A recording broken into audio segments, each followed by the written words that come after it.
Welcome to the latest edition of Leadership Actually. It's not love, it's leadership.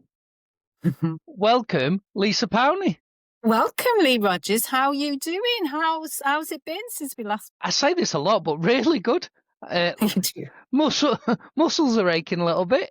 A little bit cold. It's that time of year, isn't it, where it's just changed, to be honest. But yeah, good. How are you?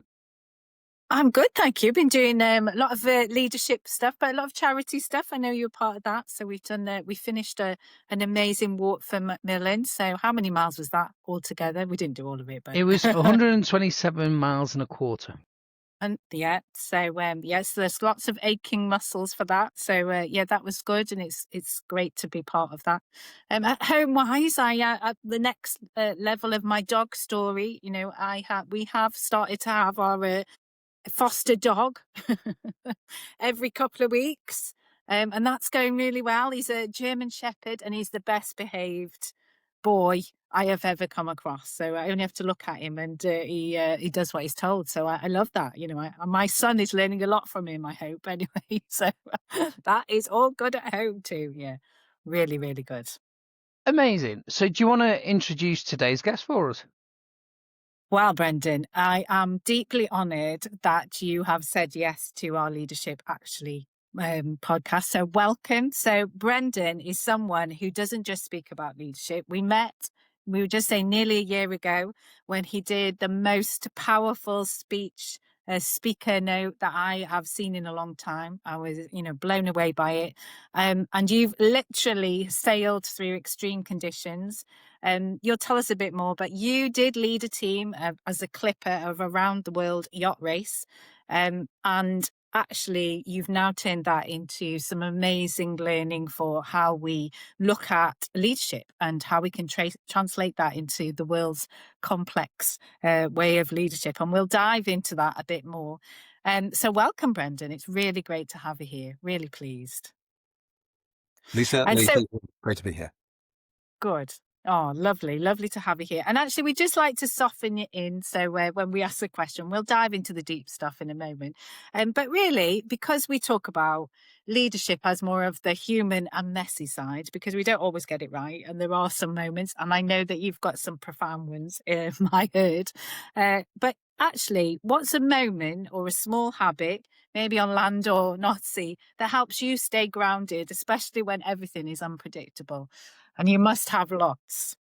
I've got some. I think having two very small children definitely keeps you grounded generally. But in terms of like a practice, it's about, for me, finding small tasks throughout the day and just doing one of them like really deliberately and just taking time with it. Just make a cup of tea and just be really deliberative and kind of just zone in that moment, distractions away. I've got some little wooden sailing boats and I go down, and that's my little thing. It's my little arts and crafts session. So I go and I work on them, and I sort of meticulous craftsmanship.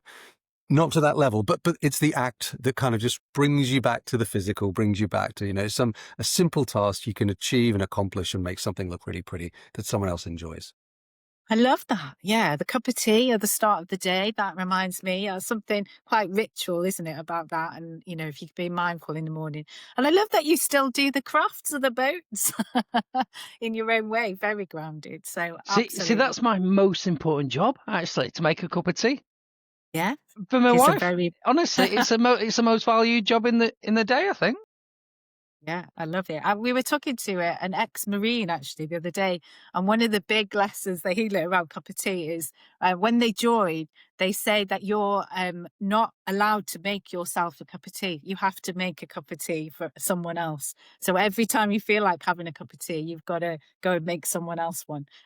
And I think that's a really great practice as well. It gets mindful about helping and sharing with other people. So yeah, lots to do with cups of tea.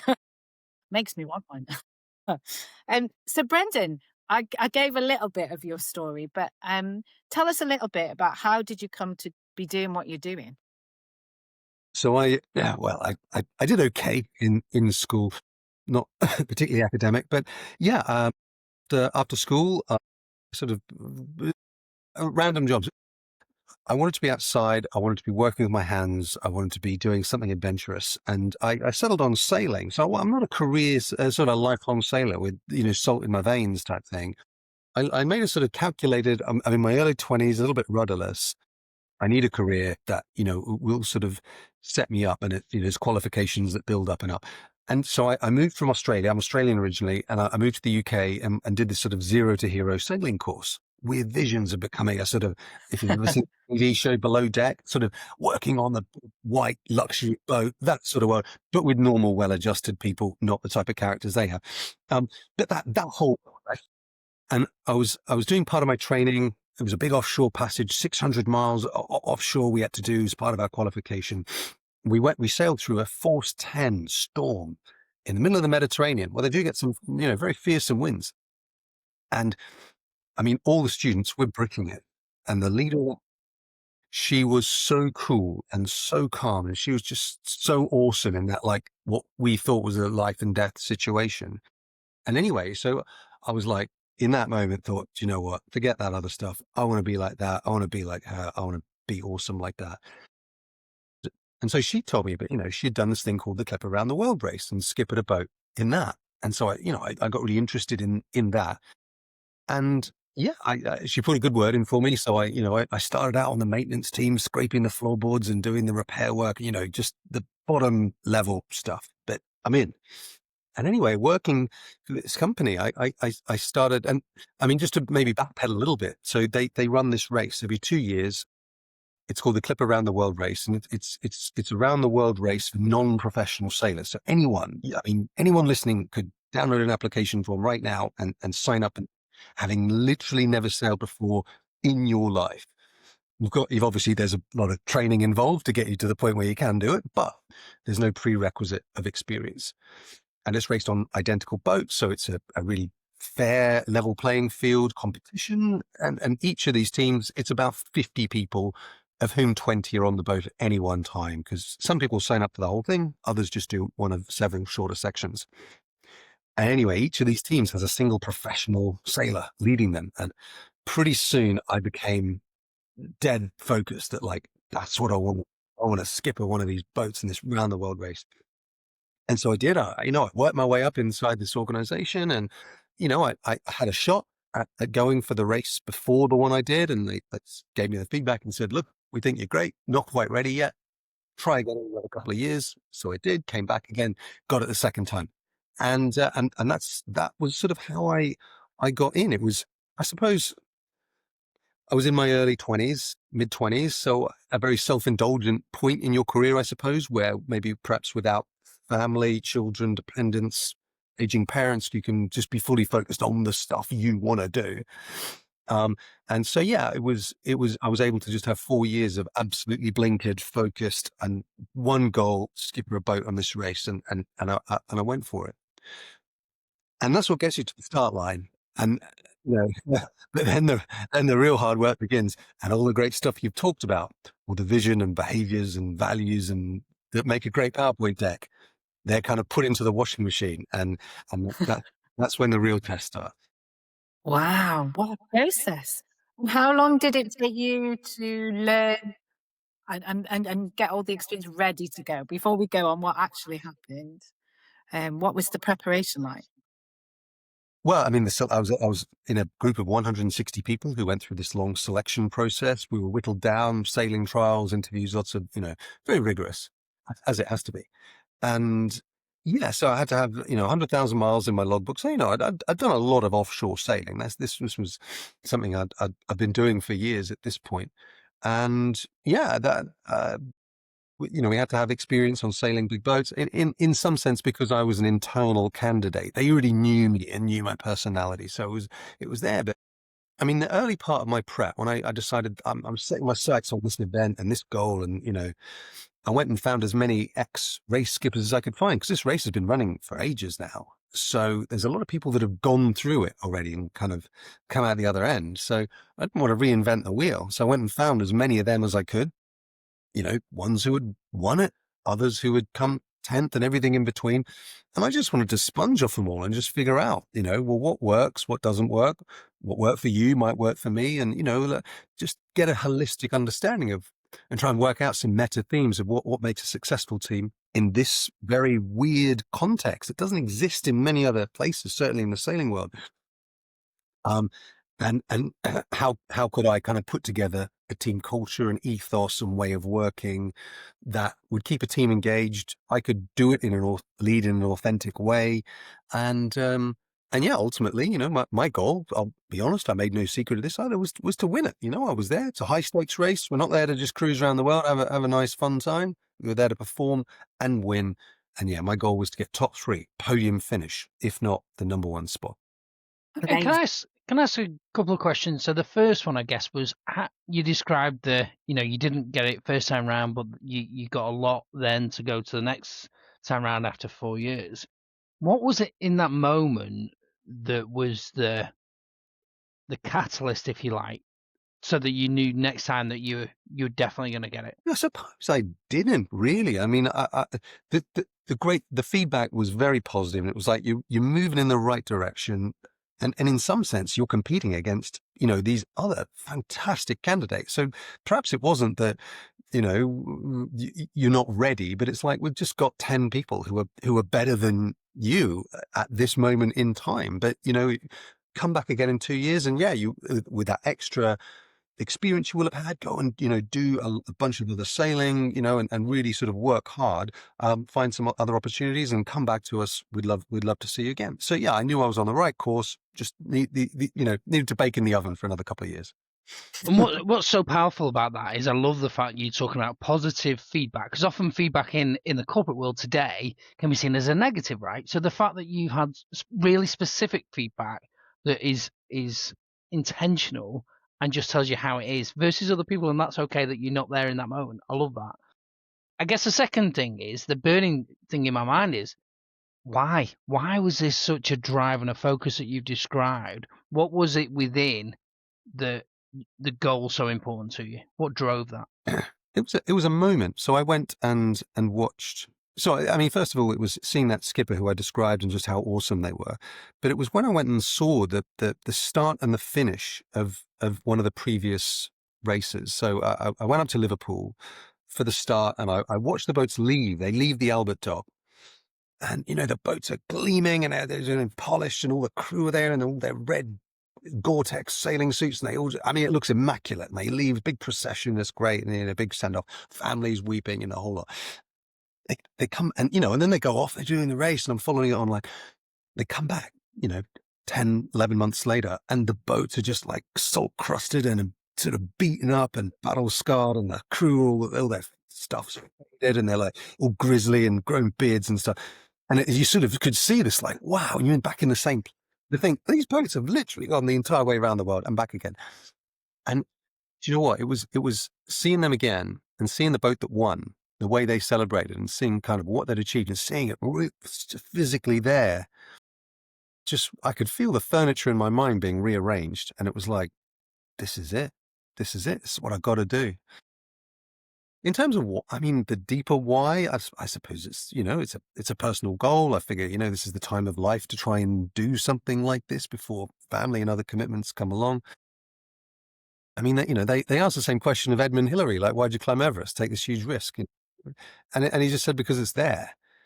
And I suppose that's probably an answer I might give as well. It was there, it's a challenge, it's in front of you, and you can do it. You have the insane luck and privilege of being able-bodied, living in a first world country where people can go and do these kind of adventures and aren't just struggling to survive and make ends meet.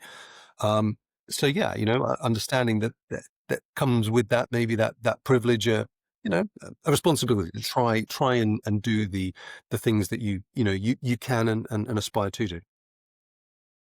And I think we've had a theme as well that successful leaders, though, do say yes to those opportunities. That some of us might think a little bit too much about it or assess too much, and then the moment passes us by. But actually, as a leader, sometimes we have these great things in front of us, and it's being able to jump in and have the faith that we will be able to do it as well, and the unknown, whatever that might be. And jumping into the unknown, you talked about, I got to work out the culture, the ethos, the ways of working to achieve this big goal. And when we're new, enthusiastic leaders, we might have a view of or what we might do in our first 90 days and what that might look like. So regardless of what actually happened, what were you thinking as you were leading up to it? How were you going to, in your mind, create this culture, ethos and ways of working? Yeah, so having spoken to a lot of the other skippers before the race, I knew that we had to do, and leadership was quite a new, I suppose, domain for me, because everything that gets you to a certain level in your career, I mean, most leaders can relate to this. It's about becoming that operational expert, that, the person who's got the knowledge, the expertise, and that sort of technical capability. But then you suddenly have to, lead a team of people, and you can't get the result you need based on just you imparting those skills. It's about this other cluster of communication, coordinating a bunch of people, aligning them, selling them on a vision, enforcing values.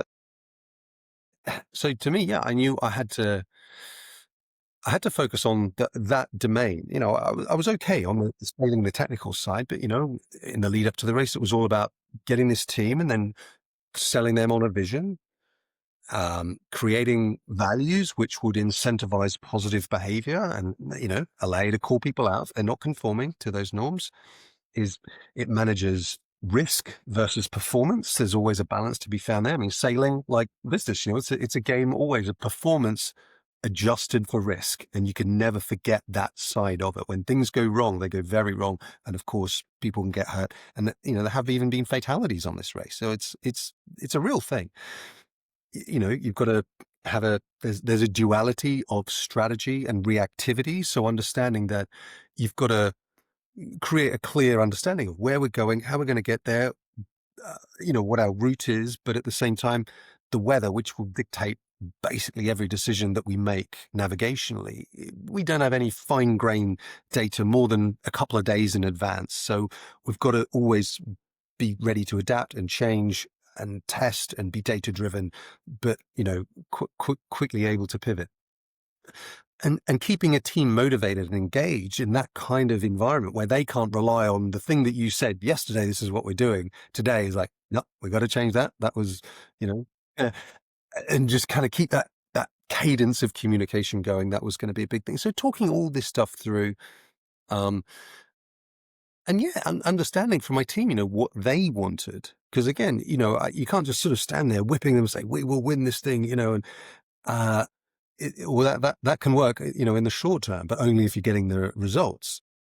So it was understanding, I've got these 44 very different personalities, all with very different motivations, from someone who was there to win at all costs to someone who was there to try and meet a romantic partner, and, and everything in between. Wow. And trying to figure out, well, okay, I can't give everyone all the things they want. You can't be all things to all people, but we've got to come to a sort of a core culture that satisfies the most needs of the most people, and crucially is going to make sure they feel like they're getting what they want, so they stay bought in, they stay engaged, and crucially stay throwing that discretionary effort above the baseline minimum towards achieving the goal that you've held up and said, we can do this. But hey, it's sort of figuring that out, and is one thing. And you're in a room and you've got the flip charts up on the wall, and you can do, and everyone's sort of in that super polite early team phase. It's then sustaining that through all the trials and all the challenges that you get out at sea, where you've got to walk the talk.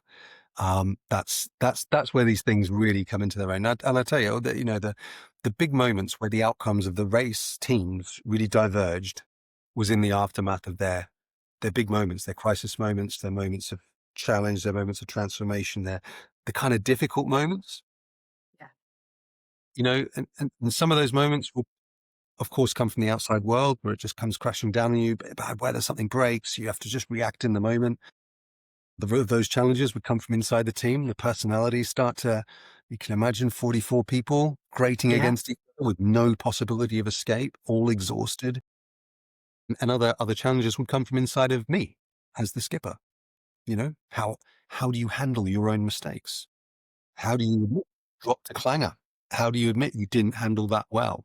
The team call you out on things. I mean, and it's how you do those moments. Again, unable to escape. That was where the outcomes of the skippers and the teams would really diverge. And how did you embrace your inner Sandy or Captain Lee for the below deck references? Well, I have to say I'm far more aligned with Captain Sandy than with Captain Lee. I do cringe, I'll be honest, when I watch that. Well, how he talks himself. I'm sure he's a nice guy on top camera. But yeah, I would say a few things. First of all, understanding that, the team had to be empowered. The team had to, I couldn't be calling the shots. I mean, from a purely operational point of view, I had to get at least like 6 to 8 hours sleep in the 24. So I can't be up on deck. That sole point of ownership and command, there all the time. So you have to be okay with sort of taking backward steps, giving the team the skills and training and encouragement to step up, to make decisions on their own. To give them that autonomy not in a laissez-faire, do as you please, but within the safety regulatory framework we obviously have to operate within, giving people that opportunity to try new things, and those that wanted to give more responsibility to become watch leaders, deputy watch leaders in their own right. And yeah, that helped keep them engaged. That said, we had a bunch of people on the boat who quite would happily say they were journeymen. They said, look, we're here, we'll do exactly what you want, you just tell us what to do, and we're good to go. And that was fine too. But yeah, for me, I think our USP, if you like, versus the other 9 boats was probably the level of training and then autonomy and ownership that was given to them. And it was all, I mean, it was a thought that was never far from my mind, was that what happens in this event if I get killed, incapacitated, or washed over the side? And I had to know that at a minimum, the team could sail the boat to safety in some direction if that were to happen. Now, they've in relation to maybe an incident I'll talk about later on, they have changed the setup of the race, so they now have a few more qualified people on the boat, and the regulators decided that was the right decision. At the time when I did it, though, it really was. It was the skipper and the crew, and that was it, nobody else. So yeah, that was always something that was going through my mind. I had to get them to that point where they could competently make decisions to get themselves to safety if I got taken out. It sounds very Captain Sandy. And actually, I love that reference only for the fact that for many years we've watched that program and we've said what a brilliant leader she is and how much people could learn from her approach. And I know that's dramatized or whatever, but there's all facets then of leadership. So it's really encouraging to hear you talk about that in a real moment for something that you've pursued for so long. Yeah, absolutely. Love Captain Sandy. She's great. There are other captains available. Brendan, I'm really interested to hear, for leaders out there, how did you within that first, point decide who had what roles, what kind level of autonomy and ownership that these people wanted and that you could give them to allow, to know that at that point, if something happened, that they could sail that boat? What is it as a leader that people can do to really identify that within their team? And you had a massive one. 44 is a big spans of control in anyone's work. I did, yeah. So there were only 20. I just clarify. There's only 20 people on the boat at any given time. So rather than all 44, there was just 20.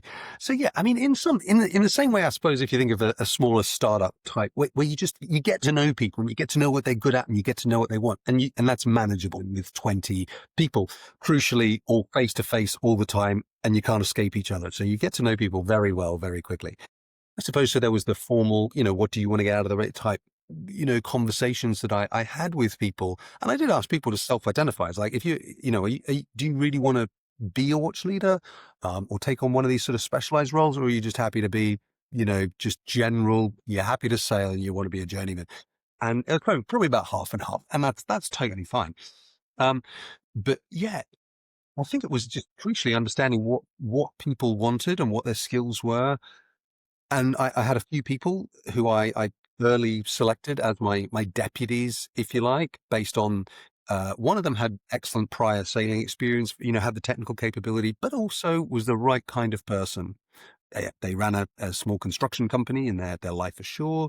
The other person was ran a small medical practice in their life ashore. But the watch leaders, and they did rotate throughout the race, after the first 2 legs, when everyone broadly was at the same level operationally, it was purely down to the the personality and their ability to sort of do the soft skills and to lead the team. And, you know, in terms of just being able to run a good meeting, to be able to communicate well, to give people updates, to just almost someone's woken up and they're coming up on deck, you know, you hand them a cup of tea, you know, how are you doing? How's your sleep? Show a bit of that pastoral care. Those little things that are just the glue that kind of keep the team going and performing, and also being able to have a good relationship with me, I suppose. That was very important, that we got along well and there was a good flow of communication back and forward.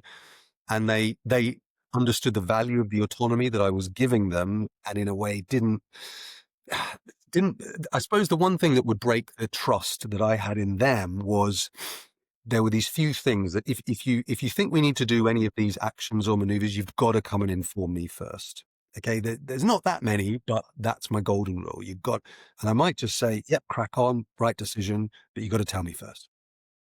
And it would, if they started doing that stuff without informing me, that's when I'd start thinking I can't get to sleep if I don't trust that person will do that. But they understood that. We talked about it in advance, and yeah, it didn't have any problems. So I'd like to think that part of our success was me choosing the right people to put into those key roles, and that they did a great job. And they really flourished and stood at their full height.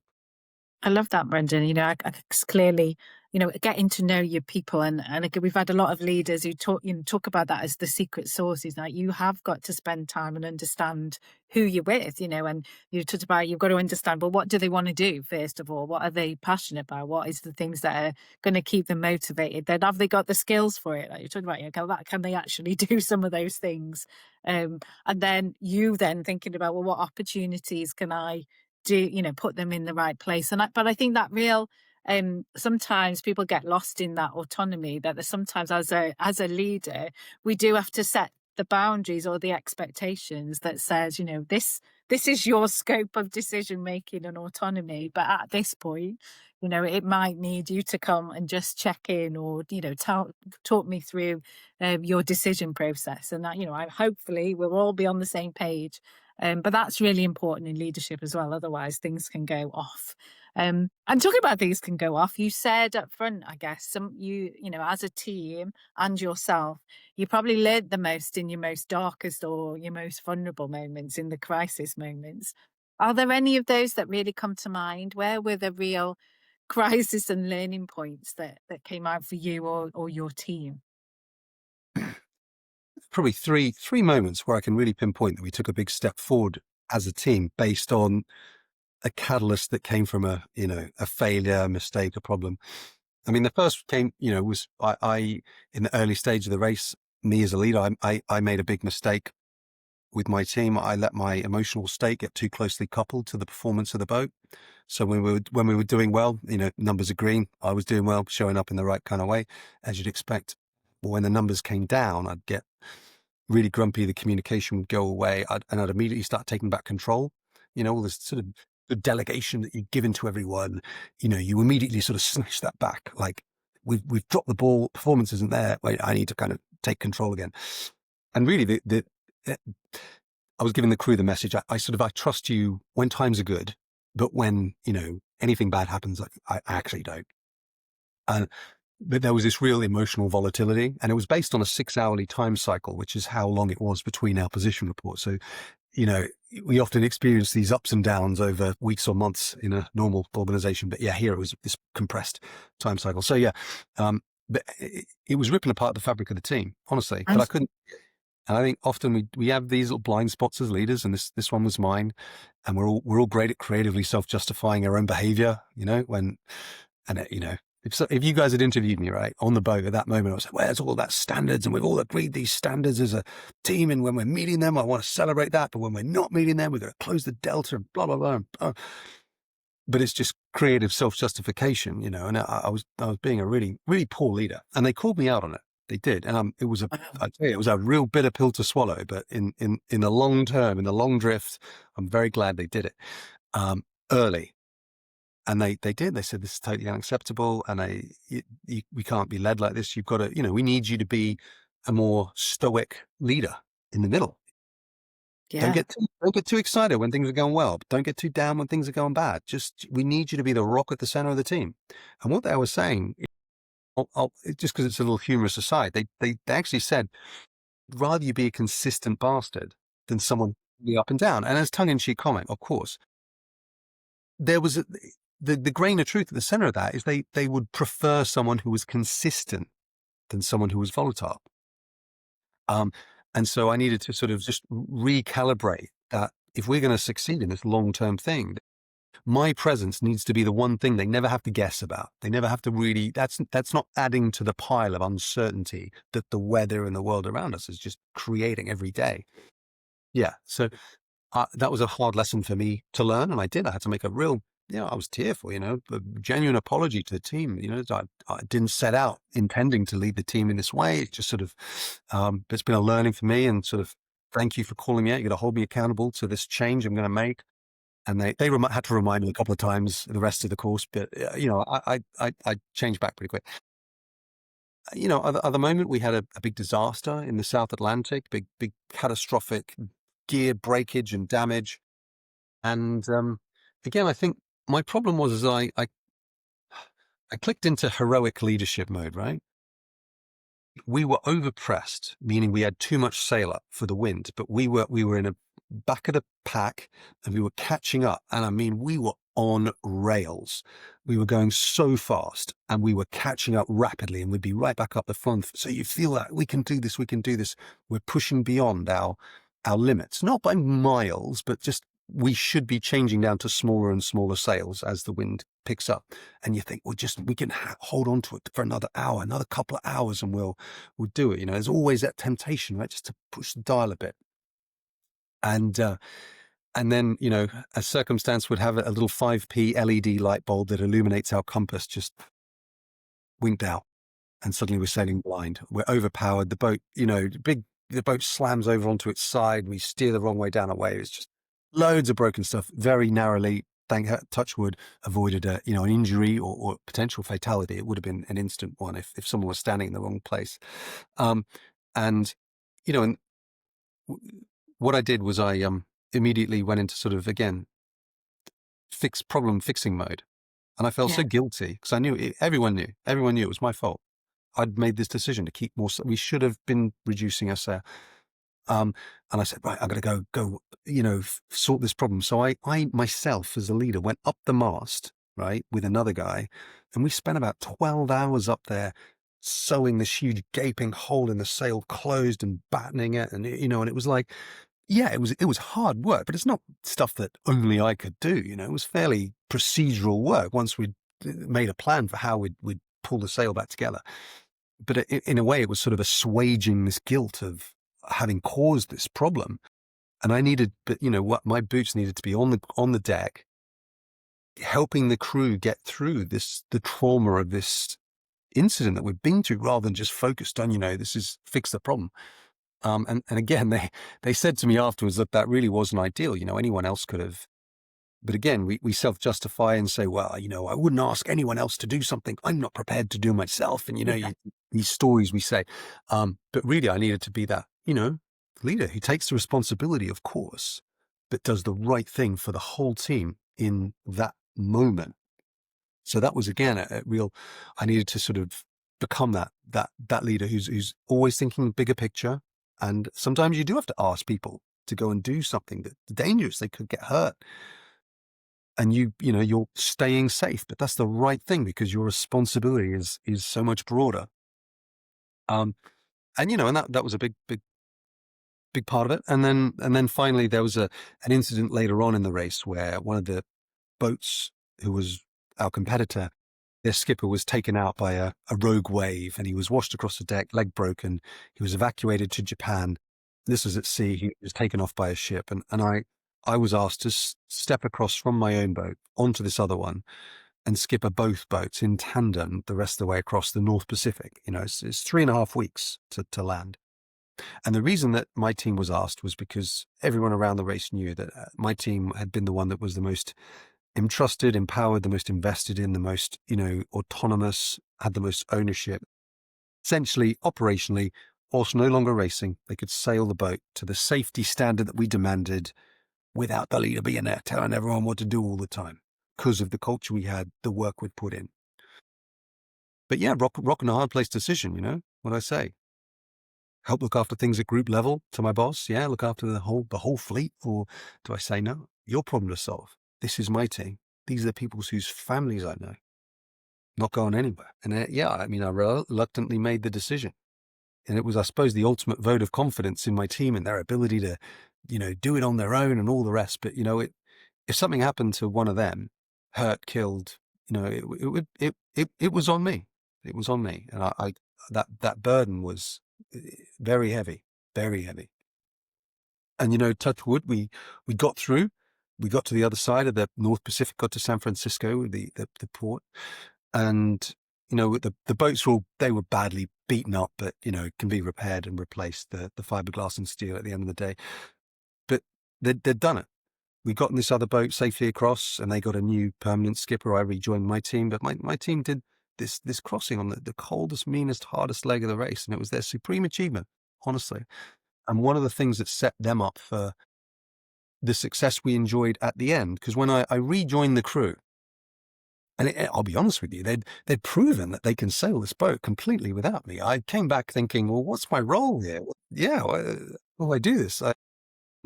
Interestingly, they'd always been thinking about this themselves and talking about it. And they said it to me like this. They said, we can sail the boat without you, but we can't race the boat without you. That's what we need you for. That's the bit you add. That's that layer on top. And it might not seem like a huge body of work that you had at the start of the race, which is very validating and keeps you motivated because you get to showcase this incredible skill and body of knowledge that you spent your whole career building up. We just need you focused on this one bit. But that's where you add the value. Now that we're operationally competent, I suppose. And you know what? And over the course of the rest of the race from there, we left, we cleaned up, scored maximum points again. And we won it in the end, this race, by the largest margin it had been won by. And, caveat that immediately by saying it wasn't because I was genius sailor, strategist, anything like that. In fact, going back to the start, I was, of the 10 skippers selected, I was the youngest and least experienced relative to the others. And always feeling that imposter syndrome and that, maybe inadequacy and, impressed by these far older, more experienced rivals who all seem far more extroverted and talk in this much bigger way. And well, as you do. And it wasn't about that. It was about creating the environment for this team to flourish. And, and there were no moments of like rousing kind of Hollywood-esque speeches. It was about just doing the daily grind, the procedural stuff, the keeping people involved, being an inclusive decision maker, but not over-seeking consensus, managing those dualities of how do we keep the operational performance going day by day, but how do we transform and kind of get the next bit of sort of competitive advantage? How do you give the team autonomy, but also stay accountable for their output? And I mean, just doing that stuff well every day, we kept our speed up. And there's that saying in yacht racing is that you don't win a race, you lose a race. You just got to keep the boat going at kind of the right speed, and everyone else will slow down because they'll mess up, they'll take too much risk, they'll break something, they'll go off, whatever. You just do the right things really consistently over the long term, and you'll get there. And that's what we found. Brendan, you tell your story in such a humble way as well, that, they ultimately did achieve fantastic success. But it isn't about the glory. It's about, what did we learn in those most vulnerable moments, and those three things that you talk about. You hear leaders, Lee will be the same. We hear leaders talking, saying some of that or observing some of that, all the time. And so I guess in that I saw like consistency and trying to fix the problem, and taking hold of it and actually not trusting them to do the job that you have trained them to do. If there was a leader now, what are the kind of things they need to do to check themselves to be able to do that, to show up in those three spaces? I would say that, and this is a question that I asked myself a lot, a little sort of internal check, is when you feel that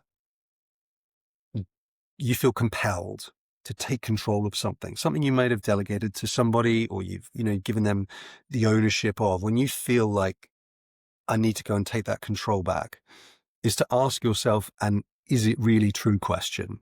And is it really true that this person or this team don't have the skills, capabilities, knowledge, whatever, tools to be able to do this on their own, or with a little bit of coaching from me, kind of quickly, get to the right place, find the solution, whatever? Or is it something inside of me that needs that control, that wants that validation of solving that problem and when I asked myself that question, just internally, so you can be honest with yourself, most of the time it was the second one. And you ask that question to yourself so you can be honest with yourself. Actually, in my experience, that's where people struggle the most. Because you talked earlier about, you tell yourself the stories that you kind of to yourself that you come to be true. And therefore, it's not as simple. You've clearly expressed that you did get to that point. How do you help leaders get from think they're telling themselves the truth to actually telling themselves the truth? Well, you're right, Lee. I suppose that comes down to the individual, really, and the level of self-scrutiny you're capable of. And you're right. I mean, when you head up in the moment, and of course you're going to, the internal moments go, oh, my team are all idiots, and they drop the ball again, and again. But it's sort of not asking yourself the question in that particular moment, because that's when the chimp runs away with the thoughts, right? It's, I suppose, letting that emotional reaction subside, and then in a slightly more balanced frame of mind, asking the question. But you're right. I think my observation from the race was people in our teams are usually far more capable than we give them credit for. And I saw this, particularly through COVID, when suddenly everyone's working from home and you think, oh my God, without me, everyone's just going to sort of fall apart. And actually the teams were fine.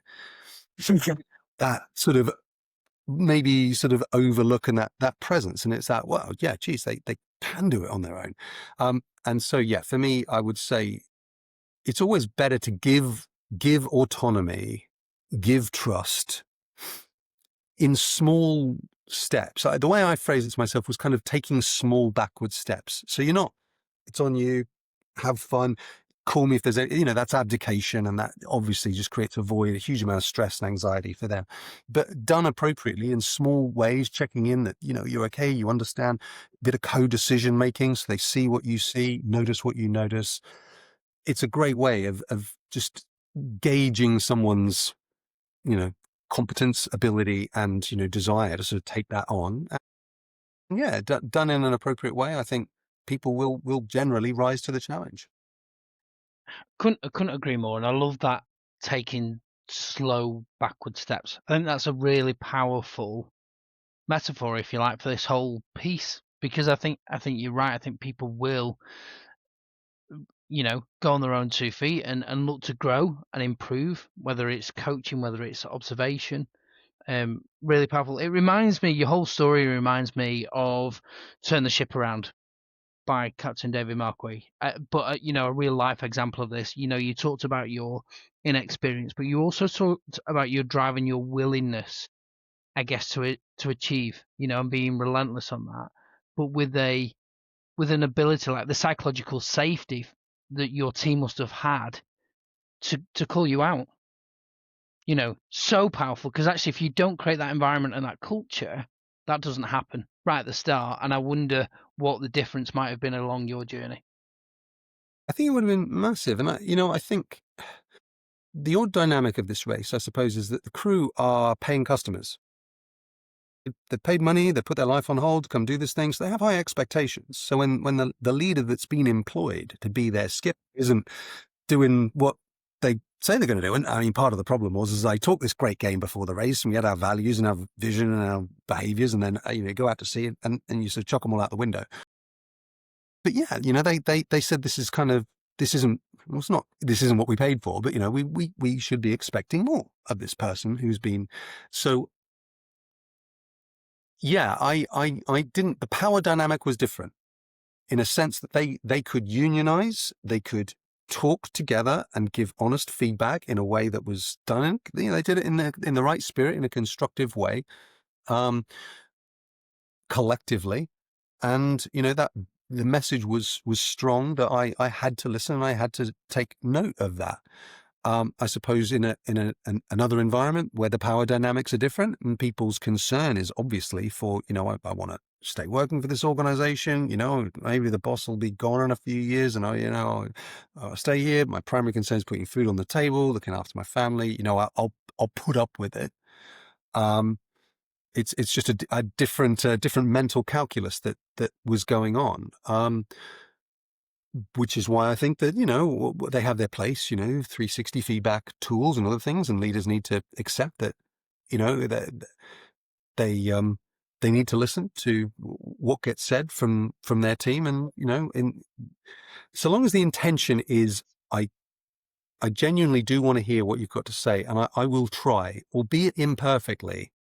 Whilst I can't give everybody all the things that they want, I will genuinely try to base my decisions on what's best for the team, and not, maybe just best for my career.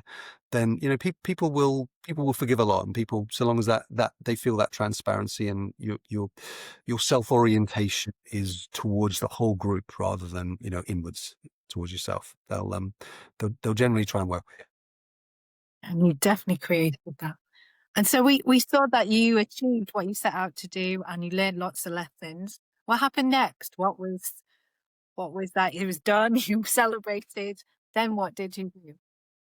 Yeah, it was it's an interesting one. So after the race, I I suppose, and I say this to all leaders, I definitely had that head-on collision with that hedonic treadmill. You think you've achieved this thing. It's everything that you possibly wanted, and you'd set your sights on, and you did it, and well done.